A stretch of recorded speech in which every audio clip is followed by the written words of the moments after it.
प्राचीन काल की बात है। एक बुढ़िया थी जो नियमित तौर पर रविवार के दिन सूर्य उदय से पूर्व उठकर नियमों से निवृत्त होकर अपने आंगन को गोबर से लीपती थी, जिससे वो स्वच्छ हो सके। इसके बाद वो सूर्य देव की पूजा अर्चना करती थी, साथ ही रविवार की व्रत कथा भी सुनती थी। इस दिन वो एक समय भोजन करके और उससे पहले सूर्य देव को भोग लगाती थी। सूर्य देव उस बुढ़िया से बहुत अधिक प्रसन्न थे। यही कारण था कि उसे किसी भी तरह का कोई कष्ट या धन धान्य की कमी नहीं थी। जब उसकी पड़ोसन ने देखा कि वो बहुत सुखी है तो वह उससे जलने लगी। बुढ़िया के घर में गाय नहीं थी, इसलिए वह अपनी पड़ोसन के आंगन गोबर लेने जाती थी, क्योंकि उसके वहां गाय बंधी रहती थी। पड़ोसन ने बुढ़िया को परेशान करने के लिए कुछ सोचकर गाय को अंदर बांध लिया। अगले रविवार बुढ़िया को आंगन लीपने के लिए गोबर नहीं मिला। इसी के चलते उसे सूर्य देव को भोग भी नहीं लगाया और न ही भोजन किया, और वह पूरे दिन भूखी प्यासी रही और फिर अंत में वह सो गई।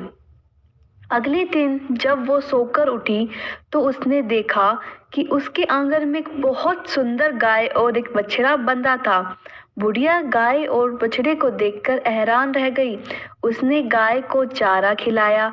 वहीं उसकी पड़ोसन बुढ़िया के आंगन में बंधी सुंदर गाय को और बछड़े को देखकर और ज्यादा जलने लगी, तो वह उसके और अधिक जलने लगी।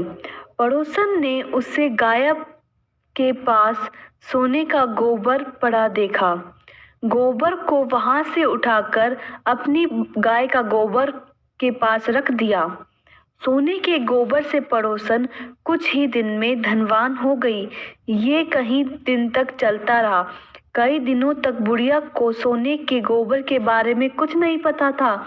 ऐसे बुढ़िया पहले की तरह सूर्य देव का व्रत करती, साथ ही कथा भी सुनती रही।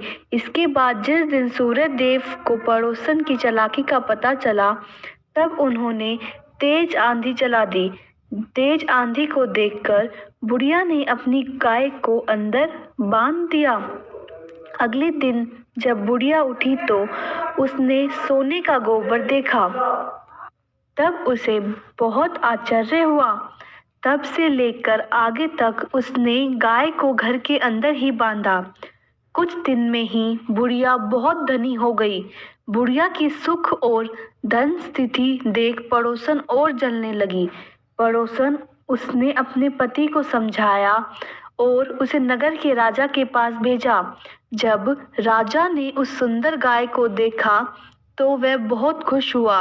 सोने के गोबर को देखकर वह और भी खुश हुआ और उसकी खुशी का कोई ठिकाना नहीं रहा। नगर के राजा के पास भेज दिया। सुंदर गाय को देखकर राजा बहुत खुश हुआ। सुबह जब राजा ने सोने का गोबर देखा तो वह आश्चर्य हुआ और उसकी खुशी का कोई ठिकाना नहीं था। वहीं बुढ़िया बेचारी भूखी प्यासी रहकर सूर्य भगवान से प्रार्थना कर रही थी। सूर्य देव उस पर करुणा आई। उसी रात सूर्य देव राजा के सपने में आए और उसने कहा कि हे राजन, बुढ़िया की गाय वह बछड़ा तुरंत उसको वापस कर दो। अगर ऐसा नहीं किया तो तुम पर परेशानियों का पहाड़ टूट पड़ेगा। सूर्य देव के सपने में राजा को बहुत बुरी तरह डांट दिया। इसके बाद राजा ने बुढ़िया को गाय और बछड़ा लौटाने का सोचा। राजा ने बुढ़िया को ढेर सारा धन दिया और क्षमा मांगी। वहीं राजा ने पड़ोसन और उसके पति को सजा भी दी। इसके बाद राजा ने पूरे राज्य में घोषणा की और रविवार को हर कोई व्रत किया करेगा। सूर्य देव का व्रत करने से व्यक्ति धन धान्य से परिपूर्ण हो जाता है, साथ ही घर में खुशहाली भी आती है। तो दोस्तों, ये थी आज रविवार की व्रत कथा। अगर आपको ये कथा अच्छी लगी हो तो हमें कमेंट बॉक्स में लिख के ज़रूर बताना और हमारे चैनल को सब्सक्राइब करना ना भूलें और वीडियो को ढेर सारा लाइक करें। धन्यवाद।